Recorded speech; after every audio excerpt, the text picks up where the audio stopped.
الحمد لله نحمد الله ونستعينه ونؤمن به ونتوكل عليه ونعوذ بالله من شرور أنفسنا ومن سيئات أعمالنا من يهده الله فلا مضل له ومن يضلله فلا هادي له أشهد أن لا إله إلا الله وحده لا شريك له وأشهد أن محمدا عبده ورسوله أرسله بالهدى ودين الحق ليظهره على الدين كله ولو كره المشركون اللهم صل على محمد وعلى آل محمد كما صليت على إبراهيم وعلى آل إبراهيم اللهم بارك على محمد وعلى آل محمد كما باركت على إبراهيم وعلى آل إبراهيم في العالمين إنك حميد مجيد إن أريد إلا الإصلاح ما استطعت وما توفيقي إلا بالله عليه توكلت وإليه أنيب أيها الناس اتقوا الله عباد الله أعوذ بالله من الشيطان الرجيم بسم الله الرحمن الرحيم يسألونك عن الساعة أيان مرساها قل إنما علمها عند ربي لا يجليها لوقتها إلا هو ثقلت في السماوات والأرض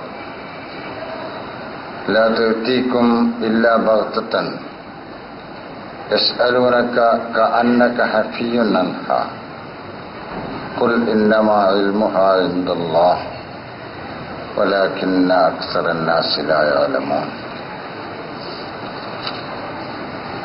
قل لا أملك لنفسي نفعا ولا ضرا إلا ما شاء الله ولو كنت أعلم الغيب لاستكثرت من الخير وما مسني السوء إن أنا إلا نذير وبشير لقوم يؤمنون صدق الله. സഹോദരന്മാരെ, സഹോദരിമാരെ, അള്ളാഹുവിൻ്റെ കൽപ്പനകൾ മനസ്സിലാക്കി അതനുസരിച്ച് ജീവിക്കണമെന്ന് ആദ്യമായി വസിയത്ത്. അന്ത്യനാളിനെക്കുറിച്ചും അതിൻ്റെ അടയാളങ്ങളെക്കുറിച്ചും അത് കഴിഞ്ഞാലുണ്ടാകുന്ന പരലോകത്തെക്കുറിച്ചും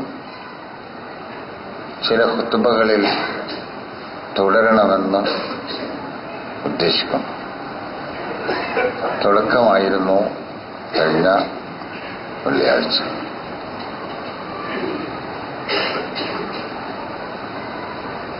താങ്കളോട് അവർ എപ്പോഴാണ് ആ അവസാന നിമിഷം സംഭവിക്കുക എന്ന് അന്വേഷിക്കുന്നു. പറയൂ, താങ്കൾ അതിനെക്കുറിച്ചുള്ള അറിവ് അള്ളാഹുവിങ്കൽ മാത്രമാകുന്നു. എന്റെ നാഥനായ അള്ളാഹുവിന് മാത്രമേ അതിനെക്കുറിച്ച് അറിയുകയുള്ളൂ. അവനല്ലാതെ ആരും അതിന്റെ സമയം പറഞ്ഞു കൊടുക്കുവാനില്ല. ആ സമയത്ത് അവനതങ്ങോട്ട് സംഭവിപ്പിക്കും. അതൊരു വലിയ സംഭവമായിരിക്കും. ആകാശങ്ങൾക്കും ഭൂമിക്കും അത് വലിയൊരു ഭാരമായിരിക്കും. താങ്ങാൻ കഴിയാത്ത ഭാരമായിരിക്കും. വളരെ പെട്ടെന്നാണ് അത് സംഭവിക്കുക. പെട്ടെന്ന് മാത്രമേ അത് സംഭവിക്കുകയുള്ളൂ. പെടുന്നനെ സംഭവിക്കും. താങ്കൾ അതിനെക്കുറിച്ച് സൂക്ഷ്മമായി അറിവ് നേടി സമയമൊക്കെ തിട്ടപ്പെടുത്തിയ ഒരാളാണ് എന്ന ധാരണയിലാണ് അവർ ആ സമയത്തെക്കുറിച്ച് ചോദിക്കുന്നത്. പറഞ്ഞു കൊടുക്കുക അവർക്ക് അതിനെക്കുറിച്ചുള്ള അറിവ് അല്ലാഹുവിങ്കൽ മാത്രമാകുന്നു. ഞാനും അതിനെക്കുറിച്ച് പഠിച്ചു മനസ്സിലാക്കി അറിഞ്ഞവനല്ല, ആരും അറിഞ്ഞവരല്ല. അവന് മാത്രം അറിയാവുന്ന ഒരു അന്ത്യനിമിഷമാണത്, ഒരു നിമിഷമാണത്. പക്ഷേ മനുഷ്യർക്ക് അധിക ആളുകൾക്കും വിവരമില്ല.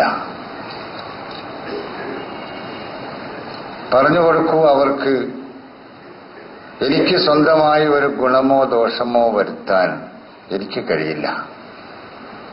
എന്റെ നേട്ടവും കോട്ടവും എന്റെ പിടുത്തത്തിലല്ല. അല്ലാഹു എന്താണോ ഉദ്ദേശിക്കുന്നത് അത് സംഭവിക്കുന്നു എന്ന് മാത്രം.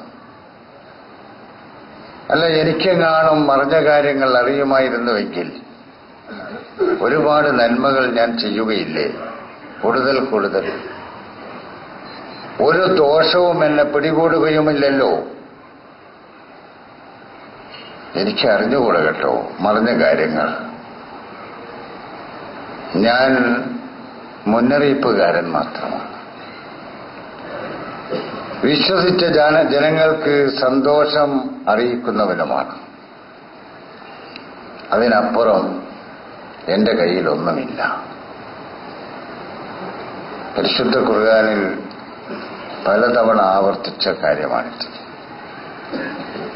മറിഞ്ഞ കാര്യങ്ങൾ അള്ളാഹുവിനെ മാത്രമേ അറിയുകയുള്ളൂ എന്ന് ആവർത്തിച്ച് ഖുർആനിൽ പറഞ്ഞിരിക്കുന്നു. അള്ളാഹു അല്ലാത്തവർക്കത് അറിയുകയില്ല. അള്ളാഹു ആർക്കെങ്കിലും അറിയിച്ചു കൊടുത്തിട്ടുണ്ടെങ്കിൽ അവർക്ക് മാത്രം, അതും അള്ളാഹു അറിയിച്ചു കൊടുക്കണം, അല്ലാതെ ആർക്കും അതറിയില്ല. ചില സന്ദർഭങ്ങളിൽ ചിലപ്പോൾ അള്ളാഹു ആർക്കെങ്കിലും അറിയിച്ചു കൊടുക്കും. സാധാരണക്കാർക്ക് അറിയാത്ത കാര്യങ്ങൾ ചില അസാധാരണക്കാർക്ക് അറിയിച്ചു കൊടുക്കും. അത് ആ സമയത്ത് അള്ളാഹു ചെയ്യുന്നതാണ്. അള്ളാഹുവിനെ മാത്രമേ ഗൈബ് അറിയുകയുള്ളൂ. ഇത് മൊത്തം ഗൈബിനെ കുറിച്ചാണ്. അന്ത്യനിമിഷത്തെക്കുറിച്ചോ അതാർക്കും അറിയുകയില്ല, ആർക്കും അറിയിച്ചു കൊടുത്തിട്ടുമില്ല. പിന്നെ നിമിഷത്തിന്റെ അടയാളങ്ങൾ മാത്രമാണ് സർവശക്തനായ അള്ളാഹുവിന്റെ പ്രവാചകനായ മുഹമ്മദ് നബിയോ ജനങ്ങൾക്ക് വിവരിച്ചു കൊടുത്തിട്ടുണ്ട്. ചില അടയാളങ്ങൾ കഴിഞ്ഞ ഖുത്ബയിൽ ഞാൻ സൂചിപ്പിച്ചു. ഇനിയും ആ അടയാളങ്ങൾ സൂചിപ്പിക്കുകയാണ്. ഒരു കാലം വരാനുണ്ട് നിങ്ങൾക്ക്, അത് ആ അന്ത്യനിമിഷത്തോടടുത്ത കാലമായിരിക്കും. എത്രത്തോളം അടുത്തു എന്ന് നമുക്ക് പറയാൻ കഴിയുകയില്ല. അന്ത്യനിമിഷത്തിന്റെ ഏറ്റവും വലിയ അടയാളങ്ങളിലൊന്ന് അന്ത്യപ്രവാചകരായ മുഹമ്മദ് നബി സല്ലല്ലാഹു അലൈഹി വസല്ലമ പ്രവാചകനായി നിയോഗിക്കപ്പെടുക എന്നതായിരുന്നു. അത് സംഭവിച്ചിട്ടും 10-15 നൂറ്റാണ്ട് കഴിഞ്ഞു പോയല്ലോ. ഇതേപോലെ കാണുന്ന അടയാളങ്ങൾ, വിവരിക്കപ്പെട്ട അടയാളങ്ങൾ വന്നു കഴിഞ്ഞാലും നൂറ്റാണ്ടുകൾ പിന്നെയും ആ അന്ത്യനിമിഷത്തിലേക്ക് അകലമുണ്ടാകാം. ഒരടയാളം പറഞ്ഞത്, ആ കാലഘട്ടത്തിൽ ഒരു പുരുഷൻ തന്റെ ഭാര്യയെ സ്നേഹിക്കും. ഇത് കേൾക്കുമ്പോൾ തോന്നും ഭാര്യയെ സ്നേഹിക്കാൻ പാടില്ലാത്തതാണ്. അല്ല, ഭാര്യമാരെ സ്നേഹിക്കണം. പക്ഷേ ആ സ്നേഹത്തിന്റെ മറുഭാഗത്ത് ഉമ്മയെ വെറുപ്പിക്കുന്നു എന്ന് പറയുന്നു. അതാർ റജുലു ഇംറാത്തഹു വഅക്കഹു ഉമ്മഹു. ഭാര്യയെ സ്നേഹിക്കുന്നതോടൊപ്പം ഉമ്മയെ വെറുപ്പിക്കുന്നു. അങ്ങനെ ഒരു കാലഘട്ടം, ഈ സ്വഭാവം സാർവത്രികമാകുന്ന ഒരു കാലഘട്ടം മുഹമ്മദ് നബി അലൈഹിസ്സലാത്തു വസ്സലാം പ്രവചിക്കുകയാണ്. ഈ പ്രവചനം നടക്കുമ്പോൾ ഭാര്യയെ സ്നേഹിക്കുന്ന ആളുകൾ സ്നേഹിക്കണമെന്ന കൽപ്പനയുമുണ്ട്. പക്ഷേ ഉമ്മയെ വെറുക്കുന്നില്ല. ഉമ്മയെ വെറുക്കുക എന്ന ഒരു സംഗതി ചിന്തിക്കാൻ കഴിയാത്ത ഒരു കാലഘട്ടമായിരുന്നു അത്. ഉമ്മയെ വെറുക്കാൻ കഴിയില്ല. ഭാര്യയുടെ ആഗ്രഹപ്രകാരം ഉമ്മയെ ഒന്ന് മാറ്റി താമസിച്ചതിന്റെ പേരിൽ വളരെ വലിയ പരീക്ഷണത്തിന് വിധേയനായ ഒരു സഹാബിയെക്കുറിച്ച് നിങ്ങൾ കേട്ടിട്ടുണ്ടാവും. അൽഖമ റളിയല്ലാഹു അൻഹു. അള്ളാഹുവിന്റെ റസൂൽ സല്ലല്ലാഹു അലൈഹി വസല്ലമയുടെ കൂടെ ജീവിച്ച ഒരു മനുഷ്യൻ. ഉമ്മയോട് വലിയ ആദരവായിരുന്നു, സ്നേഹമായിരുന്നു, ബഹുമാനമായിരുന്നു. പക്ഷെ ഭാര്യയ്ക്ക് എന്തോ ചെറിയ ചില ദുസ്വഭാവങ്ങൾ ഉണ്ടായതുകൊണ്ട് അവർ തമ്മിലുള്ള ബന്ധം ശരിയല്ല എന്ന് തോന്നിയപ്പോൾ ഉമ്മയെ മറ്റൊരു വീട്ടിൽ താമസിപ്പിച്ചു. അത് ഉമ്മക്ക് സഹിക്കാൻ കഴിഞ്ഞില്ല. ഉമ്മയെ ഒരു വീട്ടിലേക്ക് മാറ്റി. അൽഖമ മരിക്കുന്ന സമയത്ത് ലാ ഇലാഹ ഇല്ലല്ലാഹു എന്ന് ഉച്ചരിക്കാൻ കഴിയാത്ത അവസ്ഥയിൽ അദ്ദേഹത്തിന്റെ നാവ് പിടക്കുന്നു എന്നാണ് ഹദീസിൽ കാണുന്നത്. എത്തിലഞ്ചിലു ലിസാനും പിടിച്ചുകൊണ്ടിരിക്കുന്നു. റസൂലുള്ള കാണാൻ ചെന്നപ്പോഴുള്ള അവസ്ഥ ഇതാണ്. ഇദ്ദേഹത്തിന് ഉമ്മയുണ്ടോ അന്വേഷിച്ചു. ഉണ്ട്. വിവരങ്ങൾ അന്വേഷിച്ചു. വിവരങ്ങളൊക്കെ മനസ്സിലാക്കി. ഉമ്മയോട് അപേക്ഷിച്ചു പൊരുത്തപ്പെട്ടു കൊടുക്കണം. കുറ്റമൊന്നും ചെയ്തിട്ടില്ല. പക്ഷേ ഉമ്മ പറഞ്ഞു, എനിക്ക് പൊരുത്തപ്പെടാൻ കഴിയില്ല. അല്ലാഹുവിന്റെ റസൂല് ഉമ്മയുടെ മനസ്സ് ഒന്ന് ഇളക്കാൻ വേണ്ടിയിട്ട് കുറെ വിറക് കൊണ്ടുവന്ന് കൂട്ടാൻ പറഞ്ഞു സഹാബാക്കളോട്. എന്നിട്ട് തീ കത്തിക്കാൻ പറഞ്ഞു. അപ്പൊ ഉമ്മ ചോദിച്ചു, എന്തിനാണത്? നിങ്ങളെ മകനെ ജീവനോട് കൂടി അതിലങ്ങോട്ടിട്ട് ചുട്ടുകരിക്കാനാണ്. അപ്പോൾ ആ ഉമ്മയുടെ മനസ്സ് മാറി.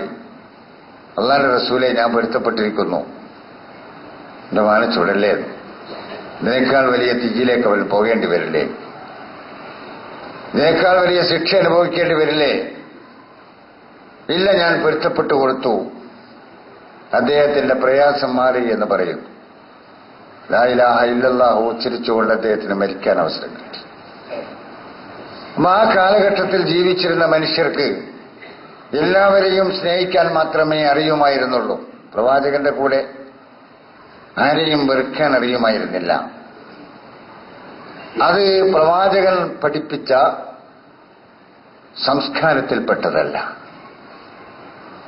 പ്രവാചകന്മാരാരും പഠിപ്പിച്ച സംസ്കാരത്തിൽപ്പെട്ടതല്ല.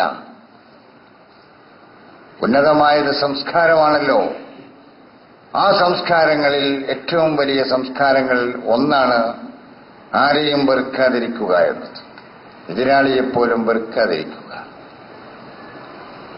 എല്ലാവരെയും സ്നേഹിക്കുക എന്നത് അതിന്റെ മറ്റൊരു ഗുണമാണ്. അവ ഭാര്യയെ സ്നേഹിക്കുന്നു, ഉമ്മയെ സ്നേഹിക്കുന്നു, ആദരിക്കുന്നു. പക്ഷേ ഉമ്മയെ വെറുക്കുന്നില്ല, ഭാര്യയും വെറുക്കുന്നില്ല.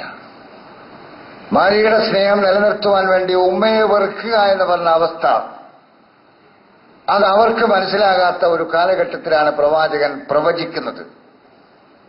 ഒരു മനുഷ്യൻ തന്റെ ഉമ്മയെ വെറുക്കൂ? അവൻ അന്വേഷിക്കുകയാണ്, ഒരു മനുഷ്യൻ തന്റെ മാതാവിനെ വെറുക്കൂ? മാതാപിതാക്കളെ ചീത്ത പറയുന്നതിനെ കുറിച്ച് പറഞ്ഞപ്പോ അത്ഭുതത്തോടുകൂടി ചോദിച്ചു, അങ്ങനെ സംഭവിക്കുമോ? അവർക്ക് മനസ്സിലാകാത്തത് കൊണ്ട് നിങ്ങളിൽ ഒരാള് മറ്റൊരാളുടെ വാപ്പയെ ചീത്ത പറയും, അപ്പൊ അതിന്റെ പകരം എന്നോണം നിങ്ങളുടെ വാപ്പയെ ചീത്ത പറയും. അതാണ് നിങ്ങൾ ചീത്ത പറയുക. അതുപോലെ അവന്റെ ഉമ്മയെ ചീത്ത പറയും, അപ്പോ അവൻ നിങ്ങളുടെ ഉമ്മയെ ചീത്ത പറയും. അങ്ങനെ പറഞ്ഞാലേ ആ സമൂഹത്തിനത് മനസ്സിലാകുമായിരുന്നുള്ളൂ. ഒരു വലിയ ഉന്നതമായ സംസ്കാരം. അള്ളാഹുവിന്റെ റസൂല് പറയുന്നു, വരും ഒരു കാലം. ആ കാലഘട്ടത്തിൽ മക്കൾ ഭാര്യമാരെ സ്നേഹിക്കും, ഉമ്മമാരെ വെറുക്കും.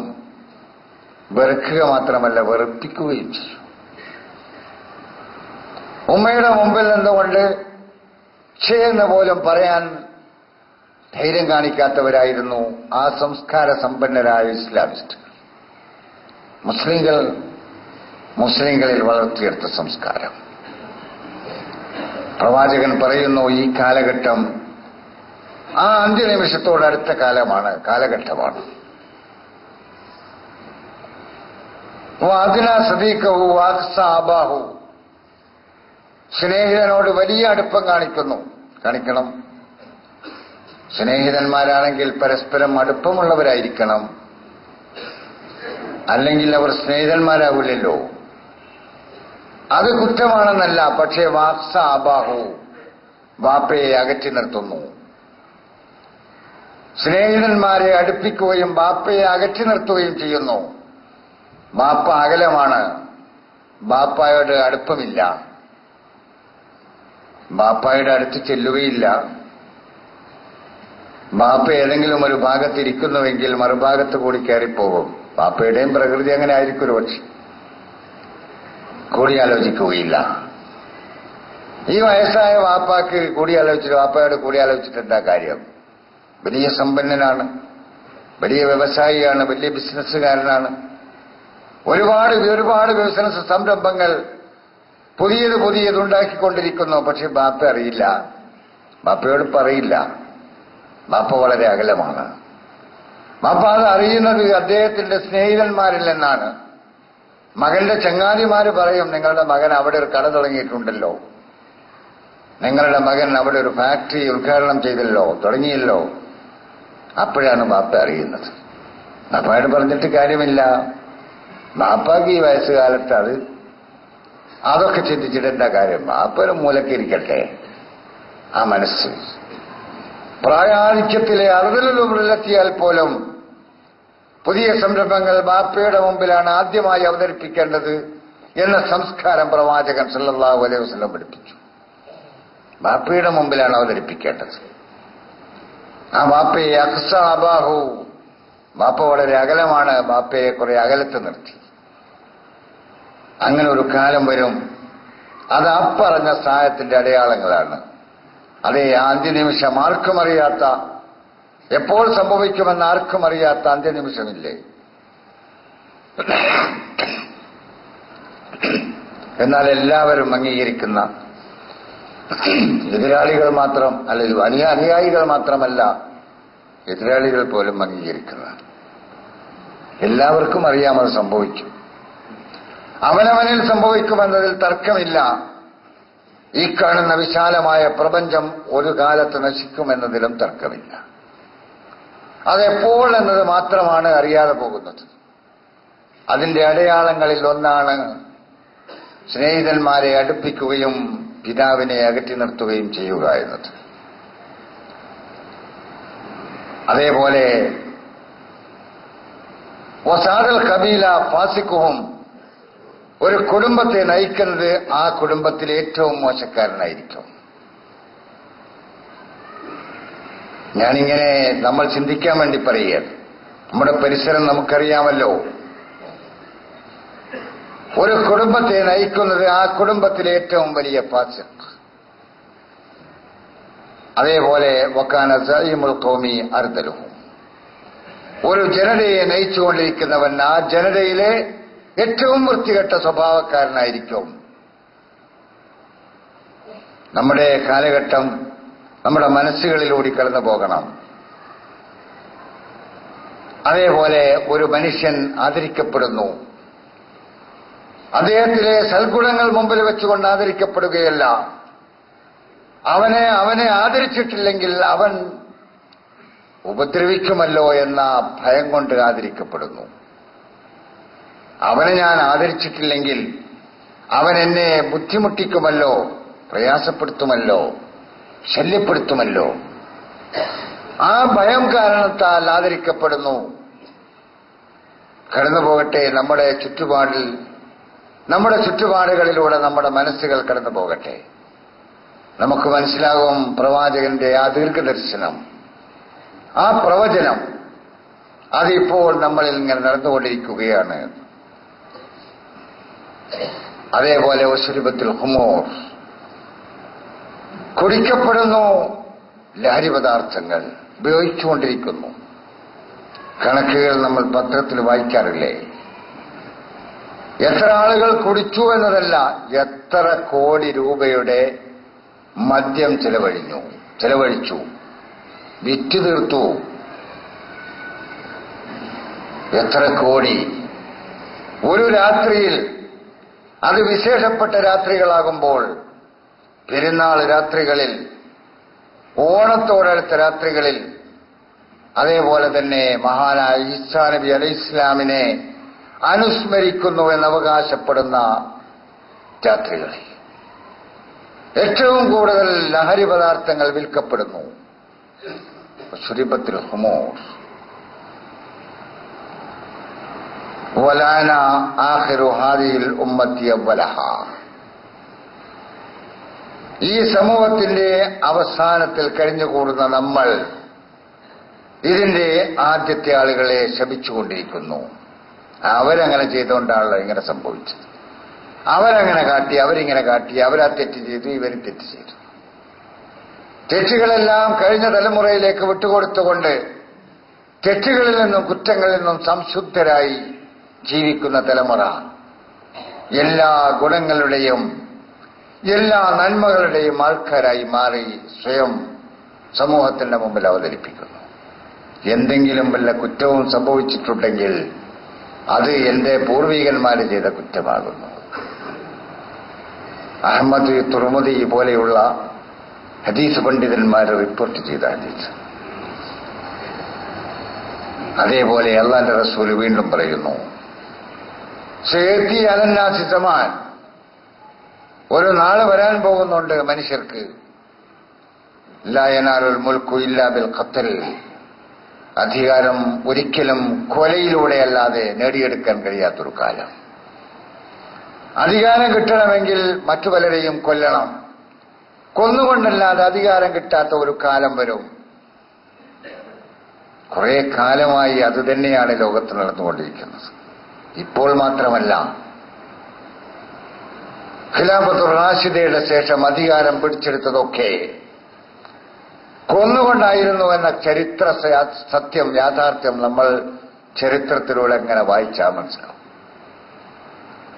ഖിലാഫത്തുർ റാഷിദ അവസാനിച്ചതിന്റെ ശേഷം പിന്നീട് അധികാരത്തിലേക്ക് കടന്നു വന്നവരൊക്കെ ചെയ്തു കൂട്ടിയത് കൊലയായിരുന്നു എന്ന് നമുക്ക് മനസ്സിലാക്കാൻ സാധിക്കും. സാമ്രാജ്യങ്ങൾ ലോകത്ത് നിലനിന്നതൊക്കെ എതിരാളികളെ കൊല ചെയ്തുകൊണ്ടായിരുന്നു. മുസ്ലിം സാമ്രാജ്യങ്ങളും അങ്ങനെയായിരുന്നു, മറ്റു സാമ്രാജ്യങ്ങളും അങ്ങനെയായിരുന്നു. മുഹമ്മദ് നബി അലൈഹിസ്സലാത്തു വസ്സലാമിന്റെ അനുയായികളാണെന്ന് അവകാശപ്പെട്ടുകൊണ്ട് ജീവിച്ചു പോന്നിട്ടുള്ള രാജാക്കന്മാർ ചെയ്തതും അതായിരുന്നു. മുസ്ലിം ജാതി സമുദായത്തിന്റെ എതിർവശത്ത് നിലയുറപ്പിച്ച മറ്റു ജാതി വിഭാഗങ്ങളും ചെയ്തത് അത് തന്നെയായിരുന്നു. അവർ പരസ്പരം ഏറ്റുമുട്ടി, സ്വന്തത്തോട് ഏറ്റുമുട്ടി, സ്വന്തക്കാരോട് ഏറ്റുമുട്ടി, മറ്റുള്ളവരോടും ഏറ്റുമുട്ടി, കൊല ചെയ്തുകൊണ്ട് മാത്രം അധികാരം നിലനിർത്തുകയും അധികാരം പിടിച്ചെടുക്കുകയും ചെയ്തു അവർ. ഉമവി സാമ്രാജ്യം തകർന്നുപോയി. നിലനിന്നതോ കൊലയിലൂടെ. അവസാനം അത് തകർന്നുപോയി. ആരാണ് അത് അടിച്ചമർത്തിയത്? അബ്ബാസി സാമ്രാജ്യം. രണ്ടു കൂട്ടരും മുസ്ലിം ജാതി സമുദായത്തിൽപ്പെട്ടവരായിരുന്നു. അതേപോലെ ലോകത്ത് കഴിഞ്ഞുപോയ രാജാക്കന്മാരുടെ ക്രൂരമായ കൊലകളും ഏറ്റുമുട്ടലുകളും യുദ്ധങ്ങളും പരിശോധിക്കുമ്പോൾ നമുക്ക് മനസ്സിലാവും, ആധിപത്യം, അധികാരം നിലനിർത്തുക എന്ന പണി, അത് പിടിച്ചെടുക്കുക എന്ന പണിയും കൊലയിലൂടെയാണ് നടന്നത്. അതേപോലെ സമ്പാദിക്കണം എങ്കിൽ പിടിച്ചുപറിക്കണം. സമ്പാദ്യം നിലനിൽക്കണമെങ്കിൽ ലുബ്ധ് കാണിക്കണം. പിടിച്ചുപറിയിലൂടെയല്ലാതെ, ലുബ്ധിലൂടെയല്ലാതെ സമ്പത്ത് നേടിയെടുക്കുവാൻ കഴിയാത്ത ഒരു കാലഘട്ടം വരും. പ്രവാചകന്റെ പ്രവചനം. അതേപോലെ സ്നേഹം നേടിയെടുക്കണമെങ്കിൽ അള്ളാഹുവിന്റെ ദീനിൽ നിന്ന് പുറത്തുപോയിക്കൊണ്ട് മറ്റുള്ളവരെ സോപ്പിടേണ്ടി വരും. മറ്റുള്ളവരെ സോപ്പിടാൻ നമ്മൾ പറയാറുണ്ടല്ലോ. അവരെ മിനുക്കിക്കൊണ്ടുപോകുമ്പോൾ മാത്രമേ സ്നേഹം നേടാൻ കഴിയൂ. എനിക്ക് മറ്റുള്ളവരുടെ സ്നേഹം കിട്ടണമെങ്കിൽ അവരുടെ അഭിലാഷങ്ങളും ആഗ്രഹങ്ങളും ഞാൻ പിൻപറ്റണം. എന്റെ ദീനിൽ നിന്ന് ഞാൻ പുറത്തു പോവുകയും വേണം. കാരണം എനിക്ക് പറയാനുള്ള കാര്യങ്ങൾ പറയുമ്പോൾ കേൾക്കുന്നവർക്ക് അത് അലോസരമായി മാറും. അപ്പൊ ഞാൻ പറയില്ല.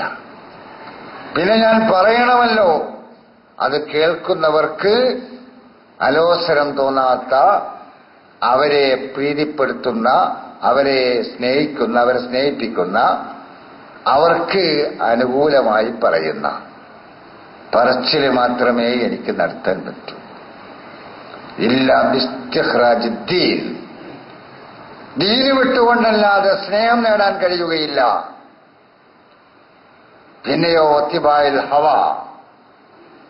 മനുഷ്യ സമൂഹത്തിന്റെ ആഗ്രഹങ്ങളും അഭിലാഷങ്ങളും പിൻപറ്റിക്കൊണ്ടല്ലാതെ അവരുടെ സ്നേഹം നേടാൻ കഴിയില്ല. അങ്ങനൊരു കാലം വരും. ആ കാലഘട്ടം വന്നു കഴിഞ്ഞാൽ ഒരാൾ തന്റെ സമ്പാദിക്കുവാൻ അവസരമുണ്ടെങ്കിലും ദാരിദ്ര്യം സഹിച്ചുകൊണ്ട് ജീവിക്കുന്നുവെങ്കിൽ, അതേപോലെ സ്നേഹം നേടാൻ മാർഗമുണ്ടെങ്കിലും ആളുകളുടെ ദേഷ്യവും കോപവും സഹിച്ചുകൊണ്ട് ജീവിക്കുന്നുവെങ്കിൽ, അതേപോലെ വലിയ പ്രതാപശാലിയായി ജീവിക്കുവാനുള്ള മാർഗം തന്റെ മുമ്പിലുണ്ടെങ്കിലും ആ തെറ്റായ മാർഗം സ്വീകരിച്ചുകൊണ്ട് പ്രതാപശാലിയാകാതെ വളരെ ലളിതമായ ജീവിതം നയിച്ചുകൊണ്ടൊരു പാവപ്പെട്ടവനായി ജീവിക്കുവാൻ സന്നദ്ധനാകുന്നുവെങ്കിൽ അള്ളാന്റെ റസൂൽ പറയുന്നു, അതാഉല്ലാഹു സവാബ 50 സിദ്ദീഖ. ആ സ്വഭാവം, ആ സംസ്കാരം ശീലിച്ചവർക്ക് 50 സിദ്ദീഖുകളുടെ സ്ഥാനം പടച്ച തമ്പുരാൻ വാഗ്ദാനം. അള്ളാന്റെ റസൂൽ പറയാ പടച്ചവൻ നൽകുന്നു. 50 സിദ്ദീഖ്, അബൂബക്കർ സിദ്ദീഖ് റളിയല്ലാഹു അൻഹുവിനെ പോലെയുള്ള ആ കാലഘട്ടത്തിൽ എങ്ങനെ ജീവിക്കുന്ന ഒരാൾക്ക് 50 അബൂബക്കർ സിദ്ദീഖ് റളിയല്ലാഹു അൻഹുവിന്റെ പ്രതിഫലം അല്ലാഹു നൽകും. കാലഘട്ടമാണോ ഇത്? നമ്മൾ നമ്മുടെ ചുറ്റുപാടുകൾ പരിശോധിക്കേണ്ടതാണ്. വരുന്നു നമുക്കൊരു കാലം. അതാണ് അന്ത്യനിമിഷത്തിന്റെ അടയാളങ്ങൾ ഇമാം തഹാവിയൊക്കെ ഉദ്ധരിച്ച ഹദീസാണ്. അതേപോലെ ഭാവി പ്രവാചകൻ പ്രവചിക്കുന്നു, ധാരാളം കച്ചവട സംരംഭങ്ങൾ വളരും. കസ്റത്തു തിജാറാന ആണോ നമ്മുടെ കാലം? ആവശ്യമില്ലാത്ത സാധനങ്ങൾ ആവശ്യമുള്ളതാക്കി മാറ്റിയിട്ട് അതിന്റെ കച്ചവടങ്ങൾ തുരുതുര. ആവശ്യമുണ്ടോ ഇല്ലേ? ആവശ്യമുണ്ടാവുകയില്ല. ആവശ്യം അവരാണ് ഉണ്ടാക്കുന്നത്. ഈ സാധനം എന്തിനാണെന്നോ അത് ഇന്നതിനാണ്, ഇന്നതുപോലെ ചെയ്യാനാണ്. അങ്ങനെയല്ലാതെ ഒരുപാട് കാലം നമ്മൾ ജീവിച്ചു പോയതാണ്. മണ്ണിന്റെ കലത്തിൽ ഭക്ഷണമുണ്ടാക്കി അത് മണ്ണിന്റെ ചട്ടിയിൽ വിളമ്പി ആ മണ്ണിന്റെ ചട്ടിയിൽ നിന്ന് തിന്നു ശീലിച്ചവരായിരുന്നു നമ്മുടെ കഴിഞ്ഞ തലമുറ. മണ്ണിന്റെ ചട്ടിയിൽ അവിടെ നിന്ന് മാറി പലതും പലതുമായി, അങ്ങനെ പേര് പറഞ്ഞ് തീർക്കാൻ കഴിയാത്ത വിധം പല സാധനങ്ങളും. പിന്നെ ആ സാധനങ്ങൾ അടുപ്പിൽ നിന്ന് വാങ്ങിയിട്ട് വെക്കുന്ന സ്ഥലം, അതിങ്ങനെ വെക്കാനുള്ള സാധനമാണ് ഇതിട്ടോ എന്ന് പറഞ്ഞുകൊണ്ട് വീടാന്തരം കയറിയിട്ട് പരിചയപ്പെടുത്തുന്നു. ഓരോ സാധനവും കസറത്തു തിജാറ, കച്ചവടം വർദ്ധിക്കുന്നു. കസറത്തുൽ മാൽ, സമ്പത്ത് വർദ്ധിക്കുന്നു. കസറത്തുൽ ഫാഹിഷ, നീചവൃത്തികൾ വർദ്ധിക്കുന്നു.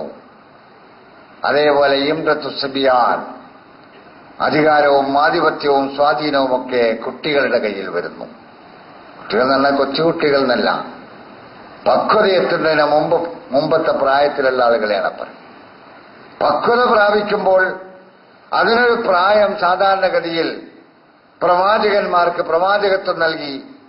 സാധാരണ പ്രവാചകന്മാർക്ക് അസാധാരണ സംഭവങ്ങൾ ഉണ്ടാവാമെന്നൊരർത്ഥം. പക്ഷേ സാധാരണ പ്രവാചകന്മാർക്ക് പ്രവാചകത്വം നൽകിയത്, വഹി നൽകിയത് 40 വയസ്സിന് ശേഷം. ഒരു സാധാരണഗതിയിൽ പക്വത പ്രാപിക്കുക. ഹത്താ ഇദാ ബലഗ 40 സന, അതാണ് അശുദ്ധ തന്റെ ഇടം. അവിടെ എത്തുമ്പോ 40 വയസ്സ്. വയസ്സ് നമ്മൾ തിട്ടപ്പെടുത്തേണ്ട, തന്റെ ഇടം അതിന് മുമ്പും ഉണ്ടാകാം. തന്റെ ഇടം ഇല്ലാതിരിക്കുകയും ചെയ്യാം 40 വയസ്സിന്റെ ശേഷവും.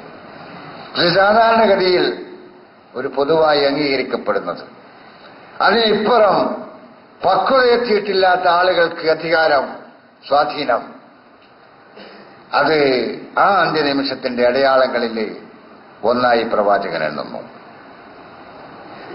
കസ്റത്തുന്നിസ, സ്ത്രീകളുടെ ആധിക്യം, സ്വാധീനമെന്നും പറയാം. ജൗറു സുൽത്താൻ, ഭരണാധികാരികളുടെ അക്രമം.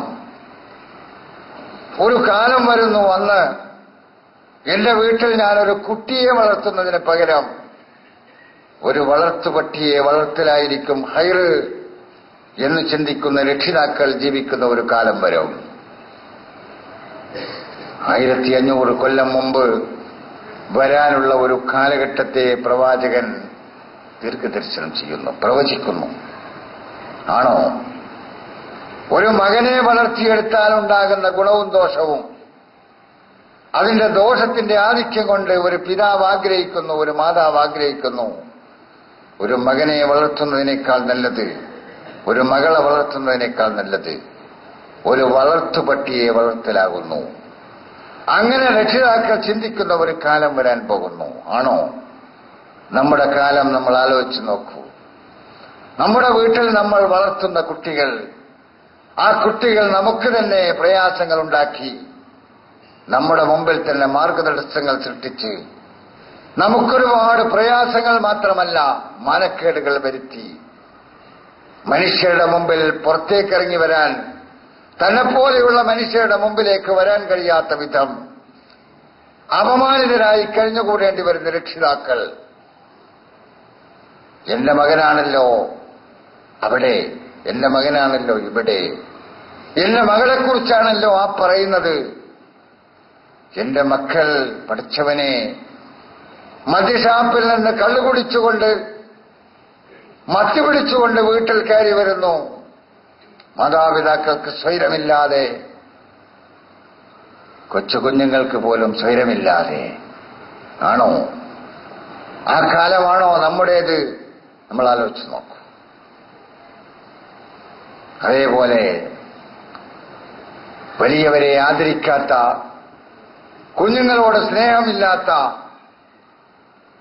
അവിഹിത ബന്ധത്തിലൂടെ സന്താനങ്ങൾ പെരുകുന്ന ഒരു കാലം വരാൻ പോകുന്നു. ആണോ നമ്മുടെ കാലം? ഇമാം തബറാനിയൊക്കെ റിപ്പോർട്ട് ചെയ്ത ഹദീസാണ്. അള്ളാഹുവിന്റെ റസൂല് വരാനുള്ള ഒരു കാലത്തെക്കുറിച്ച് ഇങ്ങനെ ചൂണ്ടിക്കാണിക്കുക. അതൊക്കെ വന്നു കഴിയുമ്പോൾ ഇനി ഒരു സായ വരും. ആ സായയെക്കുറിച്ച് അള്ളാഹു പറഞ്ഞു, സർക്കുലത്ത്, ഭാരമാണത്, ആകാശങ്ങൾക്ക് ഭാരമാണ്, ഭൂമിക്ക് ഭാരമാണ്, പ്രപഞ്ചത്തിന് മുഴുവൻ ഭാരമാണ്, പ്രകമ്പനമാണ്, കിടിലമാണ്, തകർച്ചയാണ്, പൊട്ടിത്തെറിക്കലാണ്. എന്നിട്ട് ഇതിനെല്ലാം കൂടെ തകർത്ത് പടച്ചതമ്പുരാൻ പറയുന്നു, ഞാൻ മറ്റൊരു ലോകമുണ്ടാക്കും. കമാ ബദഅന അവ്വല ഖൽഖിൻ നുഈദുഹു. ആദ്യം എങ്ങനെയാണോ തുടക്കം കുറിച്ചത് അതേപോലെ അതിനെ നമ്മൾ ആവർത്തിക്കും, തിരിച്ചു കൊണ്ടുവരും. വേറെ ഒരു ലോകം, പദാർത്ഥ വിധേയമായി പ്രപഞ്ചം, അതിന്റെ തകർച്ചയ്ക്ക് ശേഷം പദാർത്ഥ നിരപേക്ഷമായ മറ്റൊരു പ്രപഞ്ചത്തിന്റെ തുടക്കം കുറിക്കുമെന്നായിരിക്കുമോ പടച്ചതമ്പുരാനെ പറഞ്ഞത്? നമുക്കറിഞ്ഞുകൂടാ. അങ്ങനെ നാം ചെയ്ത കർമ്മങ്ങളുടെ ധാർമ്മിക ഫലം ഏറ്റുവാങ്ങുന്ന മറ്റൊരു ലോകത്തേക്ക് നമ്മളറിയാതെ നാം എത്തിപ്പോകും. അതാണ് പരലോകം. പടച്ചതമ്പുരാൻ അവിടെ നമ്മെ രക്ഷിക്കുമാറാകട്ടെ. വാഹിറു ദുആ.